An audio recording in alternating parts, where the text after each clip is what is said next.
Study centre 2.0 में।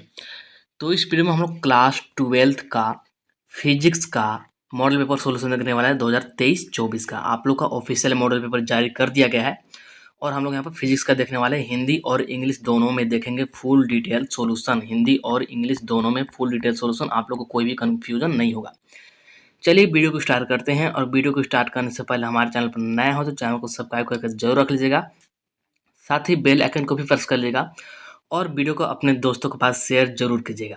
ठीक है, चलिए वीडियो को स्टार्ट करते हैं और एक एक करके देखेंगे। तो सबसे पहले आप लोग यहाँ पर इंट्रोडक्शन देख लीजिए क्या दिया गया है। इंट्रोडक्शन जरूरी है, आप लोग का पैटर्न पता चलना चाहिए। कुल प्रश्नों की संख्या 48 है, यानी कि 48 क्वेश्चन आप लोग का टोटल रहेगा। प्रश्न 1 से 25 तक बहुविकल्पीय प्रश्न है, मतलब कि 1 से 25 तक आप लोग का मल्टीपल चॉइस क्वेश्चन यानी कि ऑब्जेक्टिव मिलेगा। आगे देख लीजिए 26 से 34 तक अति लघु उत्तरीय प्रश्न है, यानी कि 26 से 34 तक आप लोग का कैसा है, अति लघु उत्तरीय यानी कि शॉर्ट आंसर क्वेश्चन। इसके बाद आगे देख लीजिए, आगे भी यहाँ पर दिया गया है इंट्रोडक्शन क्या है कि प्रश्न संख्या 35 से 42 तक यानी कि 35 से 42 तक लघु उत्तरीय प्रश्न है, यानी कि शॉर्ट आंसर क्वेश्चन। ठीक, ये हो गया आप लोग का, और जिसमें से 6 का आप लोग को आंसर देना है, 6 प्रश्न का आंसर देना है और इसमें 7 प्रश्न का आंसर देना है। ठीक है, और हम लोग यहाँ पर सभी का सोल्यूशन देखेंगे, लेकिन आपको फाइनल बोर्ड एग्जाम में यहाँ पर 7 का और यहाँ पर 6 का आंसर देना है। फिर देख लीजिए प्रश्न संख्या 43 से 48 यानी कि 43 से 48 आर लॉन्ग आंसर क्वेश्चन, मतलब कि ये दीर्घ उत्तरीय प्रश्न है। ये 5 नंबर वाले क्वेश्चन है और ये आप लोग को 4 आंसर करना है फाइनल बोर्ड एग्जाम में। हम लोग यहाँ पर पूरा का सोल्यूशन देखेंगे। चलिए स्टार्ट करते हैं अब और देखते हैं यहाँ पर। तो फर्स्ट नंबर क्वेश्चन देख लीजिए क्या दिया गया है कि निम्नलिखित में कौन सा आवेश संभव है, which one of the flowing charge is possible. तो यहाँ पर ये आप लोग का चैप्टर नंबर 1 से इसको कैसे करेंगे देख लीजिए। इसके लिए फॉर्मूला हम लोग जानते हैं, क्वांटिजेशन ऑफ चार्ज। तो Q बराबर होता है प्लस माइनस एन ई। तो हमको एन का मान निकालना है, एन का मान निकालना है जो कि संभव हो। ठीक है, तो एन का मान कैसे निकालेंगे, एन का मान के लिए आ जाएगा, यहाँ पर लिखते हैं that implies n is equal to आ जाएगा n is equal to q by e. ठीक है, क्यू बाई ई, और ई का मान हम लोग जानते हैं कितना होता है। यहाँ पर क्यू में लिख देता हूँ और ई क्यू भी नहीं लिखता हूँ। ई का मान जानते हैं 1.6 इंटू 10⁻⁻19 कूलम होता है। ठीक है, ये होता है। तो हम लोग यहाँ पर क्यू का मान निकालना है, यानी कि आवेश का मान निकालना है। तो ये कैसे निकालेंगे, तो जो इससे डिवाइड लग जाए, यानी कि 1.6 इंटू 10⁻⁻19 कूलम से जो डिवाइड लग जाएगा, ये जो एन है ये पूर्ण गुणज होता है। ठीक है, ये पूर्ण गुणज होना चाहिए, मतलब कि पॉइंट में नहीं आना चाहिए 1 2 3 4 ऐसे आना चाहिए, पूर्ण गुणज आना चाहिए। ठीक है, पॉइंट में नहीं आना चाहिए। तो यहाँ पर जो आप लोग का 3.2 है, 3.2 into 10⁻⁻18 coulomb, option number B देखिए, ऑप्शन नंबर बी। इसको अगर हम लोग डिवाइड करते हैं 1.6 इंटू 10⁻⁻, से तब आप लोग का यहाँ पर ये संभव है। तो ये आप लोग का ऑप्शन नंबर यहाँ पर सेकेंड हो जाएगा, राइट, सेकेंड। इसके अलावा कोई भी यहाँ पर नहीं होगा, आप लोग करके डिवाइड देख सकते हैं।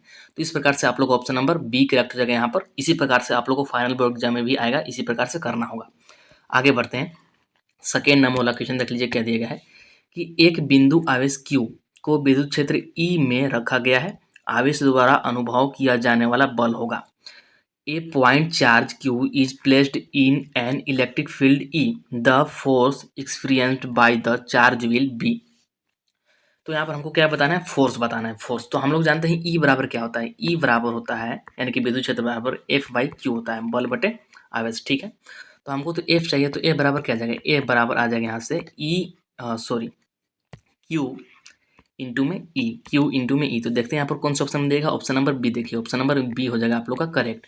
ठीक है, आई थिंक आप लोग को समझ में आ रहा होगा। आगे बढ़ते हैं, तो थर्ड नंबर वाला क्वेश्चन देख लीजिए क्या दिया गया है। थर्ड नंबर वाला क्वेश्चन देख सकते हैं यहाँ पर कि प्रत्येक धारिता C के 3 संधारित्र समांतर कनेक्शन में जोड़े जाते हैं, तब तुल्य धारिता होगी। इंग्लिश में देखिए, 3 capacitors each of capacity C are added in parallel connection, then the equivalent capacitance will be. ठीक है, तो हमारे पास यहाँ पर तीन क्या है, हमको दे रखा है 3, और इसको क्या जोड़ना है, इसको जोड़ना है पैरेलल कनेक्शन यानी कि समांतर क्रम में। तो जोड़ते हैं, यहाँ पर 3 संधारित्र हमको दिया है, संधारित्र। ठीक है, कैपेसिटर्स। तो मान लेते हैं एक संधारित्र तो ये हो गया, फिर एक संधारित्र मान लीजिए ये हो गया, एक संधारित्र मान लीजिए ये हो गया। तीनों को पैरेलल में जोड़ना है। तो हम लोग यहाँ पर इसको ऐड करते हैं। ठीक है, और प्रत्येक का क्या कैपेसिटी दिया गया, सी दिया गया है, मतलब कि इसका धारिता सी दिया गया है, तो सी सी सी, ठीक है। तो सी पी हमको निकालना, C P, P for parallel, यानी कि समांतर क्रम में इसको जोड़ने पर कितना आएगा। तो समांतर क्रम के लिए सीधे जोड़ता है, यानी कि C1 हो जाएगा यहाँ पर, C1 प्लस में C2 प्लस में C3, तो सभी सी ही हैं, यानी कि C प्लस C यानी कि क्या आ जाएगा 3C आ जाएगा।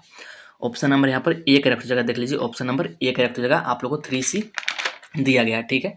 आगे बढ़ते हैं, आगे देख लीजिए 4 नंबर वाला क्वेश्चन क्या दिया गया यहाँ पर, देख लीजिए गाउसियन सतह जो 3 आवेशित कणों को निर्वात में घेरता है के लिए विद्युत फ्लक्स, ठीक है, और यहाँ पर ये इसका मात्रक दिया गया है में होगा, दिया गया है यहाँ पर Q1 का मान दिया गया है, Q2 को मान दिया गया है, Q3 का भी मान दिया गया है। इंग्लिश में पढ़ते हैं, the electric flux for Gaussian surface that enclose the 3 charge particle in free space given, यहाँ पर गिवन है Q1 Q2 और Q3।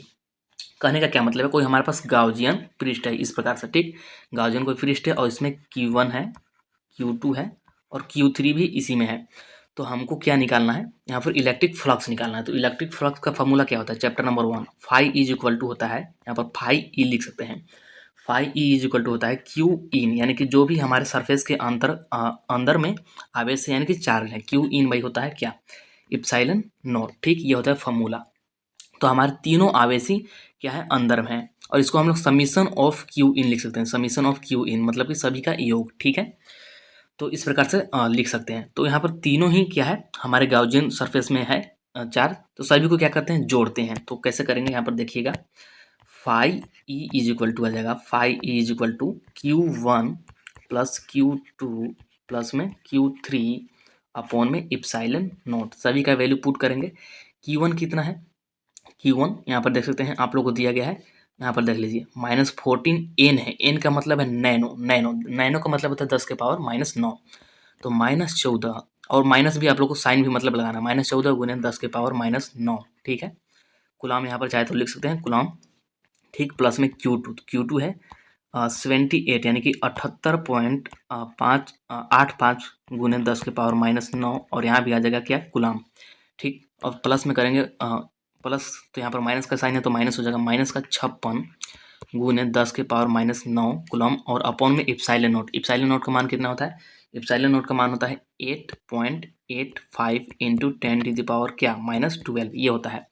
अब इसको हम लोग ऐड करते हैं, तो कैसे होगा, तो फाई ई बराबर, तो ऊपर में 10 के पावर 9 सभी में कॉमन था, तो 10 के पावर -9 सभी में कॉमन ले ले, तो बच क्या जाएगा, माइनस का 14 बचेगा, और प्लस में क्या बचेगा, प्लस में बचेगा हमारे पास 78.85, और प्लस में बचेगा हमारे पास क्या, प्लस में माइनस में है, माइनस में है 56, ये बचेगा, और नीचे हमारा था 8.85 गुने 10 के पावर क्या -12, ये था, ठीक है। अब आगे क्या करते हैं, ये 10 के पावर -9 को एज इट इज छोड़ देते हैं, और यहाँ पर मल्टीप्लाई है, और इन सभी को जोड़ेंगे तो ये आप लोग आ जाएगा 8.85, जोड़ के देख सकते हैं आप लोग, और नीचे है 8.85 इंटू 10 क्या -12, 8.85 से कैंसिल हो जाएगा 8.85, और ये माइनस जो 10⁻12 है ये ऊपर जाकर के प्लस हो जाएगा, तो क्या हो जाएगा, फाई ई बराबर आ जाएगा 10⁻−9 तो ऊपर था, और ये जो नीचे हमारा था 10⁻−12, ये ऊपर आकर प्लस हो जाएगा, और घात जुड़ जाते हैं, तो यह जाएगा 10⁻3। तो कौन सा ऑप्शन हो जाएगा राइट, देख लीजिए यहाँ पर, ऑप्शन नंबर ए हो जाएगा आप लोग का करेक्ट, ऑप्शन नंबर ए हो जाएगा करेक्ट, ठीक है। आगे बढ़ते हैं, 5 नंबर वाला क्वेश्चन देख लीजिए क्या दिया गया है, आप लोग यहाँ पर देख सकते हैं कि एक समांतर प्लेट वायु संधारित्र की धारिता C होती है, ठीक है, समांतर प्लेट वायु संधारित्र की धारिता क्या होती है, C होती है। जब इसे 5 विंशवाहक स्थिरांक वाले विंशवाहक से पूरी तरह भर दिया जाता है तो धारिता में प्रतिशत वृद्धि होगी, परसेंटेज चेंज बताना है। इंग्लिश में क्वेश्चन देखते हैं, a parallel plate air capacitor has a capacitance C when it is completely filled with a क्या है, डाई इलेक्ट्रिक ऑफ क्या है, dielectric constant 5, dielectric constant क्या है, 5 है, the percentage increase in the capacitance will be. इसको हम लोग कैसे कैलकुलेट करेंगे, देख लीजिए। सबसे पहले तो हमको यहाँ पर बोल रखा है क्या, कि जो संधारित्र है यानी कि जो क्या है हमारा कैपेसिटर है, इसका ऐसे बनेगा, यहाँ पर धारिता दे रखा है C, यानी कि कैपेसिटेंस क्या दे रखा है, C दे रखा है, ठीक। और कोई फिर यहाँ पर हम लोग क्या करते हैं, इसमें विंस वाहक भर देते हैं, विंस वाहक इसमें हम लोग भर देते हैं, ठीक है, विंस वाहक भर देंगे तो ये फिर कितना आ जाएगा, C डैश हमको बताना है। तो C डैश बराबर होता है K इंटू सी। के क्या है, कांस्टेंट है, और जो इसका के मान हमको यहाँ पर दे रखा है क्या है, डाइलेक्ट्रिक कांस्टेंट है, ठीक। इसका मान 5 दे रखा है, तो C डैश बराबर क्या आ जाएगा, यहाँ पर 5 रख देंगे तो 5C आ जाएगा। अब यहाँ पर क्या पूछा है, परसेंटेज इंक्रीजिंग चेंज पूछा है, वो भी चेंज। तो सबसे पहले चेंज निकाल लेते हैं।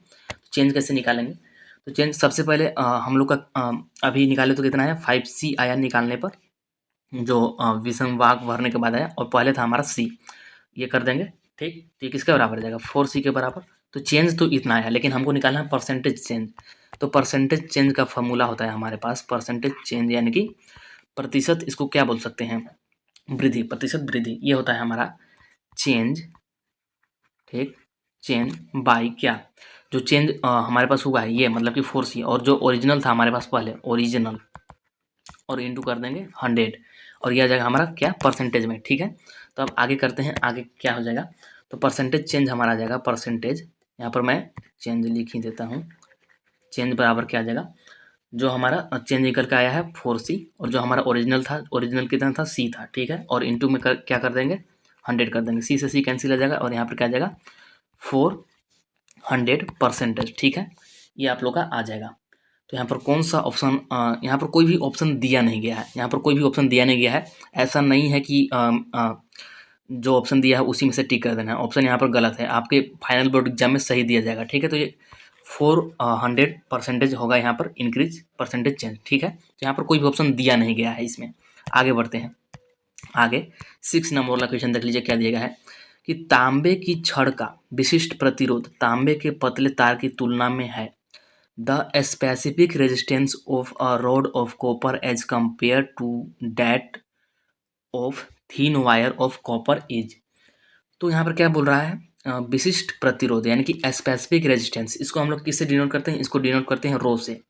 और रो हमारे दो चीज़ पर डिपेंड करता है, किस किस पर, एक तो हमारा डिपेंड करता है मटेरियल पर यानी कि पदार्थ पर, मटेरियल इसको बोलते हैं पदार्थ, हिंदी में पदार्थ बोलते हैं, ठीक है, क्योंकि दोनों मीडियम के ऑब्वियसली हमारे पास स्टूडेंट है।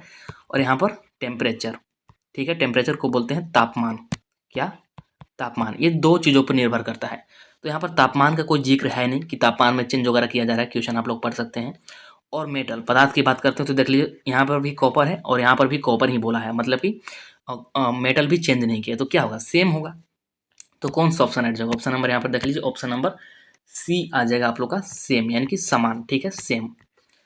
आगे बढ़ते हैं, तो 7 नंबर वाला क्वेश्चन देख लीजिए, क्या दिया गया है 7 नंबर वाला क्वेश्चन कि ओम का नियम तब मान्य होता है जब चालक का तापमान होता है।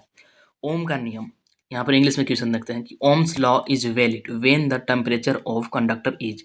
तो ओम्स लॉ जो होता है आप लोग का, ये कब मान्य होता है बताना है। तो आप लोग का जो टेम्परेचर होता है, टेम्परेचर जो होता है ये हमेशा क्या होना चाहिए, कांस्टेंट होना चाहिए, कांस्टेंट मतलब कि नियत होना चाहिए, तभी ओम का नियम मान्य होगा। तो यही आप लोग का मेन कंडीशन है। तो यहाँ पर देखते हैं कौन सा ऑप्शन दिया गया है, ऑप्शन नंबर डी पढ़िए, स्थिरांक, यहाँ पर डी में दिया गया है कांस्टेंट, हिंदी में थोड़ा सा अजीब सा दिया गया है स्थिरांक, यहाँ पर इंग्लिश में आप लोग समझ सकते हैं कांस्टेंट, ठीक है। आगे बढ़ते हैं, 8 नंबर वाला क्वेश्चन देख लेते हैं, 7 नंबर वाला कर लिया ना, हाँ 8 नंबर वाला क्वेश्चन देख लेते हैं, क्या दिया गया है 8 नंबर वाला देख सकते हैं, थोड़ा सा नीचे करता हूँ इसको, देखते हैं आप कि चित्र यहाँ पर दिया गया है फिगर, ठीक है। विद्युत परिपथ के भागों में विद्युत धारा को दर्शाता है, तो विद्युत धारा I के बराबर है, यहाँ पर इंग्लिश में पढ़ते हैं, figure shows the current in parts of electric circuit then current I is equal to. ये आप लोग का आ गया चैप्टर नंबर 3 से, किरचॉफ क्या, junction law, Kirchhoff junction law यानी कि किरचॉफ के संधि नियम से आ गया। तो इसको हम लोग कैसे करेंगे, संधि नियम क्या होता है कि आने वाली धाराओं का योग जाने वाली धाराओं के योग के बराबर होता है, यानी कि जितना जंक्शन पर धारा आएगा और जितना जंक्शन से धारा जाएगा दोनों बराबर होंगे। तो देख लीजिए यहाँ पर धारा एक तो ये आ रहा है और एक ये आ रहा है, यहाँ पर ये देख लीजिए ये 2 एम्पियर धारा आ रहा है इधर से, और इधर से भी 2 एम्पियर धारा आ रहा है, और यहाँ पर ये हो जा रहा है, तो ये आ जाएगा क्या 4 एम्पियर। और धारा निकल कितना रहा है जंक्शन से, एक देख लीजिए यहाँ पर 1 एम्पियर इधर निकल रहा है और 1.3 एम्पियर इधर निकल रहा है, ठीक है, और आई एम्पियर इधर निकल रहा है। सिंपली आई से दिखाएगा तो ये किसके बराबर आ जाएगा, बोल सकते हैं हम लोग 4 एम्पियर इज इक्वल टू, जो यहाँ पर आने वाली धारा है जाने वाली धाराओं के योग के बराबर, यानी कि 1 एम्पियर लिख सकते हैं इसको, 1 एम्पियर प्लस 1.3 एम्पियर प्लस आई। तो इस आई का ही वैल्यू हमको निकालना है, तो ऐड करते हैं, ऐड करके इसको इधर सब्ट्रैक्ट कर देते हैं। तो मैं डायरेक्ट कर देता हूँ, 4 एम्पियर माइनस में आ जाएगा कितना, 2.3 एम्पियर बराबर आई, तो कितना आ जाएगा 1.7 एम्पियर इज इक्वल टू आई। तो कौन सा ऑप्शन नंबर ए हो जाएगा, राइट, ऑप्शन नंबर ए, ठीक है। आगे बढ़ते हैं, 9 नंबर वाला क्वेश्चन देख लीजिए क्या है। 9 नंबर वाला क्वेश्चन देख सकते हैं कि चुंबकीय क्षेत्र की इकाई है, unit of magnetic field is, magnetic field, तो यहाँ पर क्या हो जाएगा, आप लोग का क्वेश्चन नंबर 9 का इसका राइट आंसर जाएगा वेबर पर मीटर स्क्वायर, इसको लिखते हैं WB पर मीटर स्क्वायर। और एक और होता है टेस्ला, जिसको हम लोग कैपिटल T से दिखाते हैं, ये SI यूनिट होता है क्या, टेस्ला। तो यहाँ पर ऑप्शन नंबर बी हो जाएगा, राइट। यहाँ पर सिर्फ आप लोग का वेबर पर मीटर स्क्वायर दिया गया है, लेकिन कभी कभी SI यूनिट भी पूछ सकता है, तो टेस्ला आप लोग याद रखेंगे। आगे बढ़ते हैं, तो 10 नंबर वाला क्वेश्चन देख लीजिए क्या है। परिनालिका के कारण चुंबकीय क्षेत्र किस पर निर्भर नहीं करता, magnetic field due to a solenoid is independent of, independent पूछ रहा है, मतलब कि किस पर निर्भर नहीं करता। तो इसके लिए फॉर्मूला क्या होता है, मैग्नेटिक फील्ड का फॉर्मूला क्या होता है, ये होता है B इज इक्वल टू क्या, किसके लिए, सोलिनॉइड के लिए, यानी कि परिनालिका के लिए, ये होता है mu naught small n by L. और इसको ऐसे भी लिख सकते हैं, म्यू नॉट स्मॉल n को कैपिटल N बाई एल भी लिख सकते हैं, और यहाँ में आई। तो बोला है यहाँ पर क्वेश्चन में कि किस पर निर्भर नहीं करता, यानी कि नॉट डिपेंडेंट या फिर बोल सकते हैं इनडिपेंडेंट। तो यहाँ पर देख लीजिए क्या क्या ऑप्शन दिया गया कि इसके घुमावों की संख्या पर, तो एन पर तो निर्भर कर रहा है, ठीक है। और यहाँ पर क्या है, वर्तमान, यहाँ पर इंग्लिश में देख लीजिए, हिंदी में गलत दिया है, यहाँ पर बी में है करंट, तो करंट पर भी निर्भर कर रहा है। यहाँ पर आई देख लीजिए, त्रिज्या, कहीं पर आप लोग को आर दिख रहा है नहीं, तो यहाँ पर कौन सा ऑप्शन हो जाएगा, राइट, ऑप्शन नंबर देखिए सी, त्रिज्या, यानी कि रेडियस पर निर्भर नहीं करता है, रेडियस से इंडिपेंडेंट है, ठीक है। इस प्रकार से आप लोग को चेक करना होगा। आगे बढ़ते हैं, तो 11 नंबर वाला क्वेश्चन देख लीजिए क्या दिया गया है कि दो पतले लंबे समांतर तार जो दूरी d से अलग हैं, एक ही दिशा में I एम्पियर की धारा प्रवाहित करते हैं, वे, ठीक है। यहाँ पर ऑप्शन आप दिया गया है। और इंग्लिश में क्वेश्चन यहाँ पर हम लोग देखते हैं, तो इंग्लिश में, हाँ, यहाँ पर देख लीजिए क्या दिया गया है इंग्लिश में, two thin long parallel wires separated by a distance d carry a current of I ampere in the same direction they will। तो इसको हम लोग कैसे निकालेंगे, समझने का प्रयास कीजिएगा। क्या है हमारे पास, two thin long parallel wires, तो ये हमारे पास दो थिन है क्या, पैरेलल लॉन्ग वायर, ठीक है, और इनके बीच का डिस्टेंस मान लेते हैं d, हमको जो कि दे भी रखा है, ठीक है। और दोनों में जो करंट है I ampere in the same direction, और दोनों में करंट सेम डायरेक्शन में ही बह रहा है, ठीक। तो मान लेते हैं ऊपर की तरफ है आई, दोनों में ही आई बह रहा है ऊपर की तरफ। तो क्या पूछ रहा है, दे विल, तो यहाँ पर बताना है क्या। तो इसके लिए सबसे पहले फॉर्मूला आप लोग समझिए। यहाँ से हम लोग को क्या पूछा जा रहा है, इसके लिए हम लोग फॉर्मूला जानते हैं, F इज इक्वल टू होता है एफ एल, और ये किसके इक्वल हो जाएगा, ये हो जाएगा आप लोग का म्यू नॉट आई, और सॉरी I1 I2 अपन होता है 2 पाई डी, I1 I2 क्या है, वही जो हमारे पास जो two thin long parallel wire से, ये उसी का क्या है, धारा है I1 I2, ठीक है। तो अब यहाँ पर हम लोग वैल्यू पुट करेंगे, तो F इज इक्वल टू क्या जाएगा, इसको लिख सकते हैं F बाई एल, ठीक है, F बाई एल लिख सकते हैं। I1 और I2 हमको यहाँ पर दोनों I दे रखा है, तो यहाँ पर म्यू नॉट और I1 और I2 दोनों ही I है, तो यहाँ पर आ जाएगा I स्क्वायर, और यहाँ पर अपन में आ जाएगा 2 पाई डी। तो ऑप्शन देखते हैं कौन सा है, ऑप्शन नंबर आप लोग चेक कीजिए, ऑप्शन नंबर, तो यहाँ पर हम लोग देखते हैं एक बार के लिए ऑप्शन, तो mu not I square by 2 pi D आया था, तो यहाँ पर देख लीजिए ऑप्शन ए भी मिलेगा, ऑप्शन बी भी मिलेगा, लेकिन यहाँ पर अभी थोड़ा सा डिफरेंस है, देख लीजिए, अट्रैक्ट ईच अदर, यहाँ पर अट्रैक्ट ईच अदर दिया गया है, और यहाँ पर दिया गया है रिपेल ईच अदर, मतलब कि अट्रैक्ट मतलब होता है आकर्षण, और रिपेल मतलब होता है प्रतिकर्षण। तो दोनों की जो यहाँ पर धारा है, दोनों की धारा क्या है, सेम है, इसलिए एक दूसरे को क्या करेंगे, आकर्षित करेंगे, मतलब कि अट्रैक्ट करेंगे। तो कौन सा ऑप्शन हो जाएगा, ऑप्शन नंबर यहाँ पर ए हो जाएगा, राइट, ऑप्शन नंबर ए हो जाएगा, राइट, यानी कि attract each other with a force of mu not I square by 2 pi D, option number A correct, समझ गए होंगे। आगे बढ़ते हैं, 12 नंबर वाला क्वेश्चन देख लीजिए क्या है कि स्वप्रेरकत्व की एसआई इकाई है, स्वप्रेरकत्व, ठीक है। जिसको कि हम लोग किससे डिनोट करते हैं, इसको एल से डिनोट करते हैं, एल से। इसका एसआई इकाई बताना है, यानी कि एसआई यूनिट बताना है, SI unit of self inductance, self inductance, जिसको कि एल से डिनोट करते हैं। इसका एसआई यूनिट क्या होता है, तो हेनरी, हेनरी, जिसको कि कैपिटल ए से डिनोट करते हैं। तो ऑप्शन नंबर यहाँ पर डी हो जाएगा correct.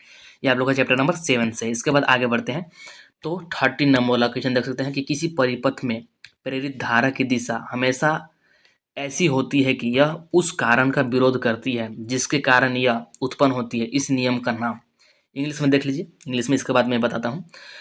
The direction of the induced current in a circuit is always such that it oppose the cause due to which it is produced. This law is named as. ये direct आप लोग का definition है। ये क्या है, direct आप लोग का डिफिनेशन यानी कि परिभाषा है, डायरेक्ट परिभाषा है चैप्टर नंबर 7 से, चैप्टर नंबर 7 से। इसको बोलते हैं हम लोग लेंज का नियम, यानी कि ऑप्शन नंबर बी हो जाएगा करेक्ट, लेंज लॉ। ये आप लोग को डायरेक्ट याद रखना होगा, ठीक है। आगे बढ़ते हैं, आगे देख लीजिए यहाँ पर 14 नंबर वाला क्वेश्चन क्या दिया गया है। 14 नंबर वाला क्वेश्चन कि प्रत्यावर्ती धारा, प्रत्यावर्ती धारा दिया गया है आई नोट साइन ओमेगा टी द्वारा किसी दिए गए प्रतिरोध में एक निश्चित समय में उत्पन्न गर्मी लगभग परिमाण की एक स्थिर धारा के समान होगी। इंग्लिश में पढ़ते हैं क्या दिया गया है, the heat produced in a given resistance in a given time by the, क्या है, साइनसॉइडल करेंट क्या दिया गया है, I naught sin omega t will be the same as that of a steady current of magnitude nearly। तो इसको हम लोग कैसे करेंगे, यदि आप लोग इस क्वेश्चन को ध्यान से पढ़ेंगे तो ये एक्चुअली कुछ नहीं घुमा फिरा करके हमसे पूछ रहा है IRMS, IRMS यानी कि धारा का वर्ग माध्य मूल मान पूछ रहा है। तो ये आप लोग पढ़े होंगे, ये भी आई थिंक चैप्टर नंबर 7 से है या फिर 6 से होगा, चैप्टर नंबर 7 ही है। तो IRMS बराबर क्या होता है, मैं इसको डायरेक्ट करा रहा हूँ। IRMS बराबर होता है I naught by root two, ये होता है I naught by root two, और इसको क्या लिख सकते हैं 1 अपॉन में रूट टू, और I नोट ऐसे तो लिख ही सकते हैं।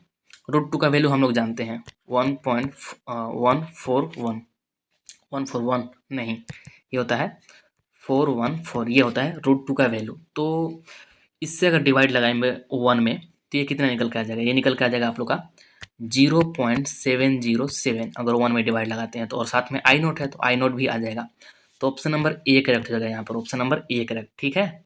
इसके बाद नेक्स्ट देख लीजिए 15 नंबर वाला क्वेश्चन क्या दिया गया है, देख सकते हैं। ज़्यादा क्वेश्चन अब नहीं बचा है और 10 क्वेश्चन और है।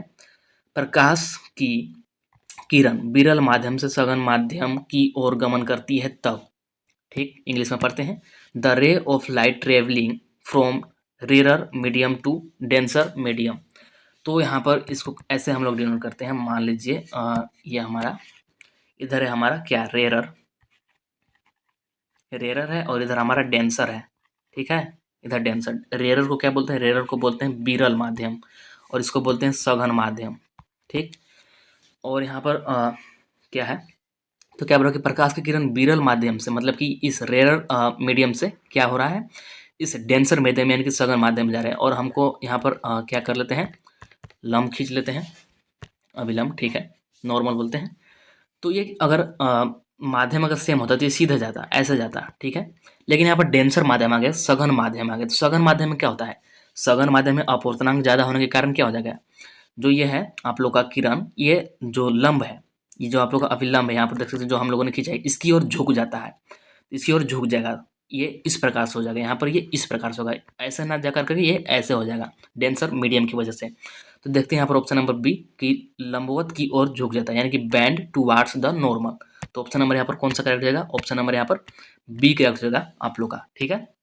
इसके बाद आगे बढ़ते हैं तो 16 नंबर वाला क्वेश्चन देख लीजिए क्या दिया गया है कि ऑप्टिकल फाइबर के माध्यम से प्रकाश का गमन किसके कारण होता है। ऑप्टिकल फाइबर ये आप लोग का येलो कलर का होता है और ये एक केबल होता है, एक्चुअली कुछ नहीं होता, केबल होता है, ठीक है, के माध्यम से प्रकाश का गमन किसके कारण होता है। तो ये होता है आप लोग का क्या होता है, ये आप लोग का ये होता है पूर्ण आंतरिक परावर्तन, यानी कि ऑप्शन नंबर बी, इसको बोलते हैं टोटल इंटरनल रिफ्रैक्शन, यानी कि ऑप्शन नंबर बी हो जाएगा करेक्ट, डायरेक्ट आप लोग को याद रखना होगा इसको। इसके बाद आगे बढ़ते हैं तो 17 नंबर वाला देख लीजिए क्या दिया गया है क्वेश्चन, एक संयुक्त सूक्ष्मदर्शी के अभिदृश्यक लेंस द्वारा बनाई गई प्रतिबिंब होती है, इंग्लिश में है, the image form by objective lens of a compound microscope is. तो सबसे पहले आप लोग को संयुक्त सूक्ष्मदर्शी जानना होगा, यानी कि कंपाउंड माइक्रोस्कोप आप लोग पढ़े होंगे चैप्टर नंबर 9 में। थोड़ा सा मैं यहाँ पर आप लोग को बता देता हूँ। कंपाउंड माइक्रोस्कोप में क्या होता है, दो लेंस होते हैं। यहाँ पर हमारे पास कितने होते हैं, दो लेंस होते हैं। एक लेंस तो यहाँ पर होता है हमारे पास कुछ इस प्रकार से, ठीक है, और एक लेंस यहाँ पर होता है हमारे पास, ठीक है, इस प्रकार से। इसको बोलते हैं हम लोग क्या, इसको बोलते हैं आई लेंस, और इसको क्या बोलते हैं, इसको बोलते हैं ऑब्जेक्टिव लेंस। ऑब्जेक्टिव लेंस यानी कि ठीक है, ये हो गया आप लोग का, ठीक। तो यहाँ पर पूछ रहा है कि अभिदर्शक लेंस द्वारा बनाई गई प्रतिबिंब होती है। तो देख लीजिए, ये जो हमारा ऑब्जेक्टिव लेंस है, ऑब्जेक्टिव लेंस, ये मान लीजिए फिगर बनाएगा तो ये कैसे बनाएगा, ये हमारे यहाँ पर जाएगा कुछ इस प्रकार से, और ये जाएगा कुछ इस प्रकार से। तो यहाँ पर मतलब ये फिगर बनाएगा, ठीक, ये इसका प्रतिबिंब यहाँ पर बनेगा। और जो आई लेंस है, इसका प्रतिबिंब कहाँ पर बनेगा, इसको अगर आगे मिलाएंगे तो ये तो दूर चला जाएगा, लेकिन पीछे जबरदस्ती मिलाएंगे तब ये पीछे जाकर के कहीं इधर बनता है, ठीक है, कहीं इधर बनता है। तो हमसे पूछा है अभिदृश्यक लेंस द्वारा, यानी कि ऑब्जेक्टिव लेंस द्वारा बनाए गए प्रतिबिंब होती है, कैसा होता है, इसका प्रकृति बताना है, ठीक है, किस प्रकार का होगा। तो ये कैसा होता है, जो 17 नंबर वाला है हमारा, ये क्या होता है, ये हमेशा क्या होगा आप लोग का, रियल होगा, रियल, और क्या होगा, रियल और साथ में लार्ज होगा, रियल और लार्ज। अगर वस्तु यहाँ पर देख सकते हैं इतना है तो ये बड़ा बनेगा और रियल बनेगा, ठीक है। तो ये आई थिंक आप लोग समझ गए होंगे। तो देखते हैं यहाँ पर कौन सा ऑप्शन है, वास्तविक और बड़ा, यानी कि ऑप्शन नंबर सी, वास्तविक और बड़ा, यानी कि real and large, option number C हो जाएगा करेक्ट। इसके बाद है 18 नंबर वाला, देख सकते हैं 18 नंबर वाला क्या दिया गया है कि किसी तरंग के गमन के लिए द्वितीयक तरंगिकाओं का विचार सबसे पहले किसके द्वारा दिया गया था। ये आप लोग का प्रीवियस ईयर जो क्वेश्चन पेपर है उसमें पूछा गया था ये क्वेश्चन। इसका डायरेक्ट आंसर क्या जाएगा, इसका डायरेक्ट आंसर आ जाएगा आप लोगों का हाइगेंस, यानी कि option number B correct, Huygens के अनुसार, मतलब कि हाइगेंस ने दिया था। फिर देख लीजिए 19 नंबर वाला क्वेश्चन क्या है कि हवा में एक डबल स्लिट व्यतिकरण प्रयोग किया जाता है और पूरी व्यवस्था को पानी में डुबाया जाता है। फ्रिंज की चौड़ाई, फ्रिंज का चौड़ाई बताना है। यहाँ पर इंग्लिश में देखिए कि अ double slit interference experiment is carried out in air and the entire arrangement is dipped in water, the fringe width बताना है, ठीक है। तो इसके लिए फॉर्मूला क्या होता है, फ्रिंज विड्थ का फॉर्मूला, जिसको कि हम लोग बीटा से डिनोट करते हैं। बीटा इज इक्वल टू क्या आता है, ये होता है lambda capital D by small D, ये होता है फ्रिंज विड्थ का फॉर्मूला। इसको बोलते हैं हिंदी में क्या, इसको हिंदी में बोलते हैं फ्रिंज की चौड़ाई, ठीक है, ये होता है। तो ये था क्या, सबसे पहले ये एयर में था, यानी कि हवा में था। अब इसको क्या कहाँ ले गए, वाटर में ले गए, यानी कि पानी में ले गए। तो पानी में ले जाने पर क्या बदलता है, पानी में ले जाने पर सिर्फ लेमडा बदलता है, तो लेमडा डैश हो जाएगा। और ये किसके बराबर होता है, ये होता है लेमडा बाई म्यू के बराबर, लेमडा बाई ये म्यू के बराबर होता है, म्यू के बराबर, ठीक है। तो बी डैश किसके बराबर आ जाएगा, मतलब कि बीटा डैश, बीटा डैश बराबर हम लोग बोल सकते हैं लेमडा का मान यहाँ पर अगर पुट करें तो लेमडा, ठीक, लेमडा, और यहाँ पर आ जाएगा, मतलब कि इसके जगह पर लेमडा डैश रखेंगे तो लेमडा डैश का मान ही मैं डायरेक्ट रख देता हूँ लेमडा बाई म्यू, और यहाँ पर capital D by small D, ठीक है। और वाटर के लिए अगर इसका मान हम लोग जानते हैं कितना होता है, 1.33 होता है, मतलब वाटर के लिए 1.33। तो डिवाइड लगा रहे हैं तो एक्चुअली क्या होगा, यहाँ पर कम होगा। आप लोग चाहे तो इसको ऐसे कॉमन लेकर के देख सकते हैं। यहाँ पर क्या है, स्मॉल डी है, यहाँ पर हम लोग ऐसे ले लेते हैं कि लेमडा डी बाई डी, इसको क्या बोल सकते हैं, इसको बी बोल सकते हैं, ऐसे मैं लिख देता हूँ। इस पूरे चीज़ को, इतना को हम लोग बी बोल सकते हैं, मतलब कि बीटा बोल सकते हैं, ठीक है। इस पूरे चीज़ को नहीं, बल्कि इसको, इतने वाले को, इसको बोल सकते हैं बीटा, और डिवाइडेड बाई म्यू है, डिवाइडेड बाई म्यू। तो मतलब डिवाइड लगा रहे हैं, और वाटर में इसका मान होता है 1.33, तो ये घट जाएगा, क्या हो जाएगा, घट जाएगा। तो ऑप्शन नंबर बी हो जाएगा करेक्ट, घट जाती है, यानी कि डिक्रीज। इसके बाद आगे बढ़ते हैं, 20 नंबर वाला क्वेश्चन देख लीजिए क्या है कि द्रव्यमान एम और गतिज ऊर्जा ई वाले पिंड की डी ब्रोगली तरंगदैर्ध्य क्या होगी। प्रतीकों के अपने सामान्य अर्थ होते हैं।